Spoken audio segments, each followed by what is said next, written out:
حضرت عثمان رضی اللہ عنہ کی شہادت کے حوالے سے جو آج پروگرام رکھا گیا ہے، پہلی بات تو یہ ہے کہ اس پروگرام کی اہمیت کو ہمیں دیکھنا چاہیے کہ اس وقت اس پروگرام کی بڑی، اس عنوان کی جو پروگرام ہو رہا ہے اس عنوان پر، اس کی بڑی اہمیت اور ضرورت ہے، خصوصاً ہمارے معاشرے میں نوجوانوں، ہمارے بچوں اور ہمارے بچیوں کے لیے۔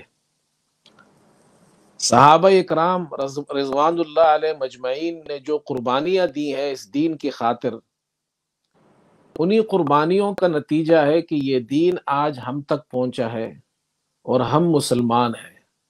قرآن ہمارے پاس موجود ہے، احادیث مبارکہ موجود ہے، رسول کریم صلی اللہ علیہ وسلم کی تعلیمات موجود ہے، یہ ہمیں صحابہ اکرام کے ہاتھوں سے ملی ہیں۔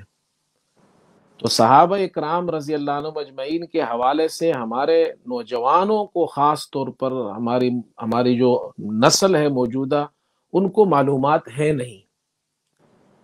اور دوسری طرف یہ ہے کہ فتنے بہت زیادہ پھیل رہے ہیں، اور سوشل میڈیا کا دور ہے، اس میں اتنے فتنے آ چکے ہیں کہ ہماری نوجوان نسل جو ہے وہ خطرہ ہے کہ وہ، پہلے تو ہم یہ سوچتے تھے کہ ہمارے بچے کو گناہ نہ کرے، گمراہ نہ ہو جائے، اب تو ہمیں یہ فکر پڑی ہے ہمارے بچے اسلام سے نہ نکل جائے۔ اس واسطے اس قسم کے پروگراموں کی بڑی ضرورت ہے۔ اللہ تعالیٰ آپ حضرات کو جزائے خیر عطا فرمائے۔ میں چند باتیں عرض کرنا چاہتا ہوں۔ 18 ذوالحجہ ہمارے یہاں آج برطانیہ میں 18 ذوالحجہ ہے، اور پاکستان میں آج مغرب کے بعد 18 ذوالحجہ شروع ہو جائے گی۔ یہ حضرت عثمان رضی اللہ عنہ کی شہادت کا دن ہے۔ حضرت عثمان رضی اللہ تعالی عنہ کون ہے اور آپ کا مقام و مرتبہ کیا ہے؟ موضوعات اتنے ہیں اس حوالے سے کہ ان سب کو تو بیان نہیں کیا جا سکتا۔ میں دو تین باتیں مختصراً عرض کروں گا۔ حضرت عثمان رضی اللہ عنہ یہ خلیفہ سوم ہے، خلفائے راشدین میں آپ تیسرے نمبر پر ہے۔ پہلے ابو بکر صدیق رضی اللہ عنہ، پھر حضرت عمر، اور پھر حضرت عثمان، اور اس کے بعد پھر حضرت علی رضی اللہ عنہ مجمعین۔ یہ خلفائے راشدین کہلاتے ہیں۔ حضرت عثمان بن عفان کی رسول کریم صلی اللہ علیہ وسلم کے ساتھ رشتہ داری یہ ہے کہ آپ کا نسب 5ویں پشت میں جا کر حضرت صلی اللہ علیہ وسلم کے نسب سے مل جاتا ہے۔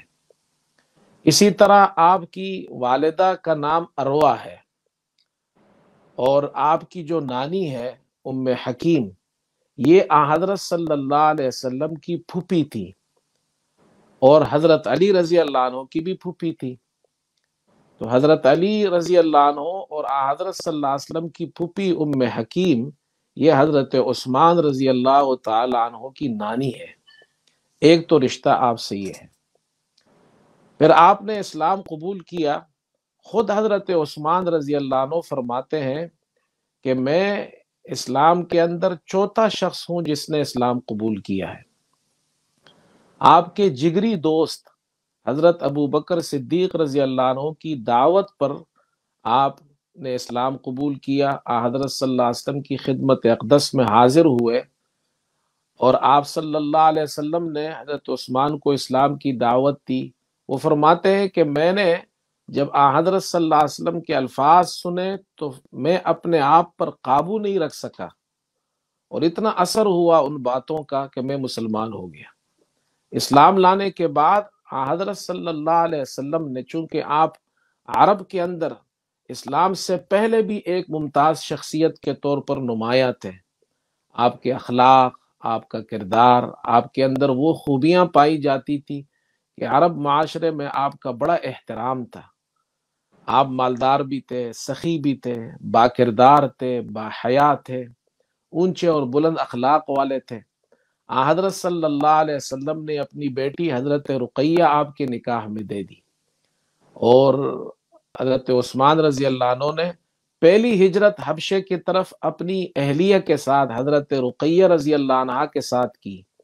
اس موقع پر رسول کریم صلی اللہ علیہ وسلم نے یہ ارشاد فرمایا کہ حضرت ابراہیم اور حضرت لوط علیہ السلام کے بعد حضرت عثمان پہلے شخص ہے جنہوں نے دین کے خاطر اپنی اہلیہ کے ساتھ ہجرت کی ہے۔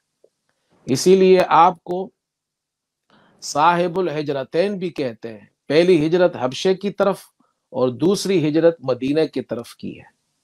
اور حضرت رقیہ رضی اللہ عنہا کا جب انتقال ہو گیا تو حضرت صلی اللہ علیہ وسلم نے اپنی دوسری بیٹی حضرت ام کلثوم آپ کے نکاح میں دے دی۔ اسی لیے آپ کو ذو النورین کہا جاتا ہے، دو نوروں والا۔ حضرت صلی اللہ علیہ وسلم کی دو بیٹیاں یکے بعد دیگرے آپ کے نکاح میں آئی۔ حضرت ام کلثوم کا انتقال ہوا تو رسول کریم صلی اللہ علیہ وسلم نے ارشاد فرمایا اگر میری اور بیٹی ہوتی تو وہ بھی تمہاری نکاح میں دے دیتا۔ یہ مقام صرف حضرت عثمان رضی اللہ عنہ کو ملا ہے۔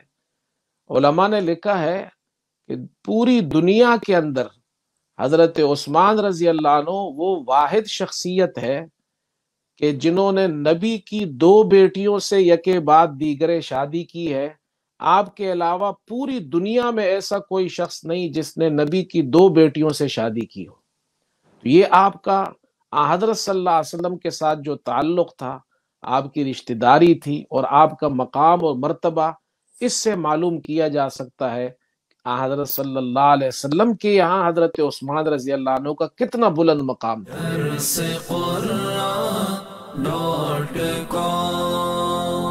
www.darsequran.com